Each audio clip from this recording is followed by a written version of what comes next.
Bismillahirrahmanirrahim. Assalamualaikum warahmatullahi wabarakatuh. Alhamdulillahi wa kafa. Wassalatu wassalamu ala rasulillahil mustafa wa ala alihi wa sahbihi wa man wafa. Wa ba'd. Alhamdulillahilladzi hadana lihaza wa ma kunna linahtadiya laula an hadanallah. Asyhadu an la ilaha illallah wa asyhadu anna Muhammadan abduhu wa rasuluh. Allahumma salli ala sayyidina Muhammad wa ala ali sayyidina Muhammad.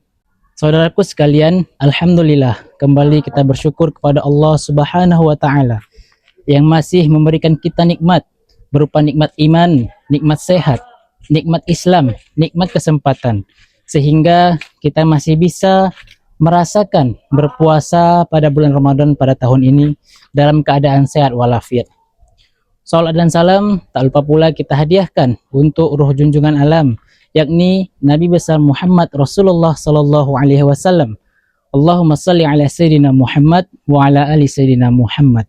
Semoga kita semua termasuk umatnya yang senantiasa bertakwa kepada Allah Subhanahu wa taala, dan semoga kita menjadi umatnya yang mendapatkan syafaat di akhirat kelak. Amin ya rabbal alamin. Saudaraku sekalian yang dirahmati Allah Subhanahu wa taala, tak terasa kita telah memasuki 10 malam terakhir pada bulan Ramadan pada tahun ini. Maka dari itu, jangan sampai kita kendor, jangan sampai kita lalai, jangan sampai kita terlena atas semua urusan duniawi. Sebagaimana Rasulullah telah memberikan teladan kepada kita semua, beliau apabila telah memasuki 10 hari terakhir pada bulan Ramadan, ia mengencangkan sarungnya, berfokus beribadah kepada Allah Subhanahu wa taala, meningkatkan kualitas ibadahnya pada malam hari terakhir pada bulan Ramadan.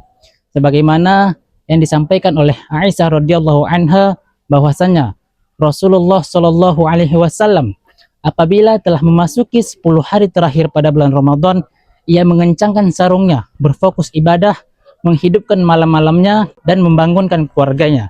Hadis riwayat Bukhari dan Muslim. Maka dari itu saudaraku sekalian yang dirahmati Allah Subhanahu wa taala, dari teladan Rasulullah SAW bisa kita contoh, jangan sampai kita menjadi umatnya yang merugi. Maka dari itu ada beberapa hal sederhana yang bisa kita lakukan agar kita tidak menjadi umat yang merugi pada 10 hari terakhir pada bulan Ramadan ini. Yang pertama saudaraku sekalian yang dirahmati Allah Subhanahu wa taala, jangan sampai kita kalah dengan persiapan Lebaran.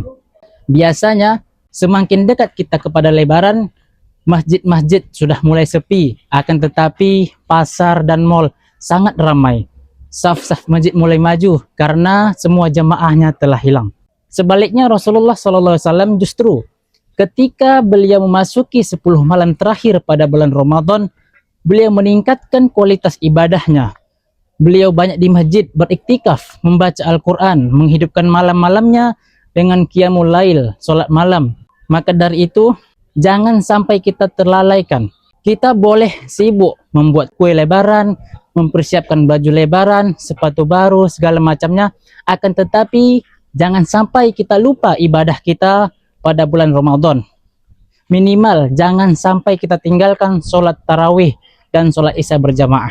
Yang kedua, mari kita sama-sama mencari kemuliaan, yaitu malam Lailatul Qadar. Di antara 10 malam terakhir ada satu malam yang punya keistimewaan, kemuliaan, yaitu malam Lailatul Qadar. Sebagaimana Allah menjanjikan kepada kita semua untuk hambanya, apabila kita beribadah pada malam Lailatul Qadar, maka nilai ibadah kita setara dengan beribadah selama 1000 bulan atau sekitar 83 tahun. Lantas bagaimana cara kita mendapatkan kemuliaan malam Lailatul Qadar itu? Mudah sekali saudaraku sekalian yang dirahmati Allah Subhanahu wa taala. Tak perlu kita pusing, tak perlu kita capek untuk memikirkan kapan pasti tanggalnya, kapan pasti malam itu akan terjadi. Cukup kita hidupkan malam-malam kita dengan beribadah kepada Allah Subhanahu wa taala, beriktikaf di masjid, membaca Al-Quran, menghidupkan malam kita dengan qiyamul lail, salat tahajud. Insyaallah apabila kita beribadah kepada Allah Subhanahu wa taala, senantiasa menghidupkan malam-malam kita dengan penuh kebaikan, mengharapkan ridho Allah Subhanahu wa taala, Allah akan memberikan kita kemuliaan tersebut ketika Allah telah meridhoi kita semua. Kemudian saudaraku sekalian yang dirahmati Allah Subhanahu wa taala, yang terakhir, perbanyak doa kepada Allah Subhanahu wa taala. Nabi Muhammad Rasulullah sallallahu alaihi wasallam memberikan kita satu doa, mengajarkan kita satu doa singkat yang mudah sangat dihafal. Allahumma innaka afuwun tuhibbul afwa fa'fu anna. Ya Allah yang Maha Pengampun, yang menyukai pengampunan, maka ampunilah kami. Doa ini sangatlah singkat. Maka dari itu, dimanapun kita berada, kapanpun, saat kita memasak, saat kita berkendara, sebelum tidur, bacalah doa ini. Insya Allah, apabila Allah telah mengampuni kita, insya Allah urusan dunia dan akhirat kita akan dimudahkan oleh Allah Subhanahu wa taala. Saudara sekalian yang dirahmati Allah Subhanahu wa taala, mari jadikan Ramadan pada tahun ini sebagai momentum terbaik kita untuk meningkatkan ketakwaan dan keimanan kita kepada Allah Subhanahu wa taala.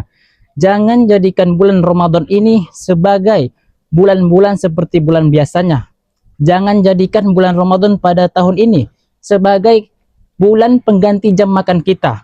Sebagaimana hadis Rasulullah sallallahu alaihi wasallam, "Man shoma Ramadhana imanan wa ihtisaban, ghufira lahu ma taqaddama min dzambi." Barang siapa yang berpuasa pada bulan Ramadan karena iman dan takwa dan mengharapkan pahalanya, niscaya Allah akan mengampunkan dosa-dosa yang telah berlalu. Semoga kita semua termasuk hamba-hamba Allah yang beruntung pada bulan Ramadan ini, dan semoga Allah memberikan kita kesempatan, kemuliaan, dan semoga Allah meridhoi kita untuk sampai pada Ramadan tahun yang akan datang. Barakallahu fikum jami'an, nasrum minallahi wa fathun qarib. Syukran. Assalamualaikum warahmatullahi wabarakatuh.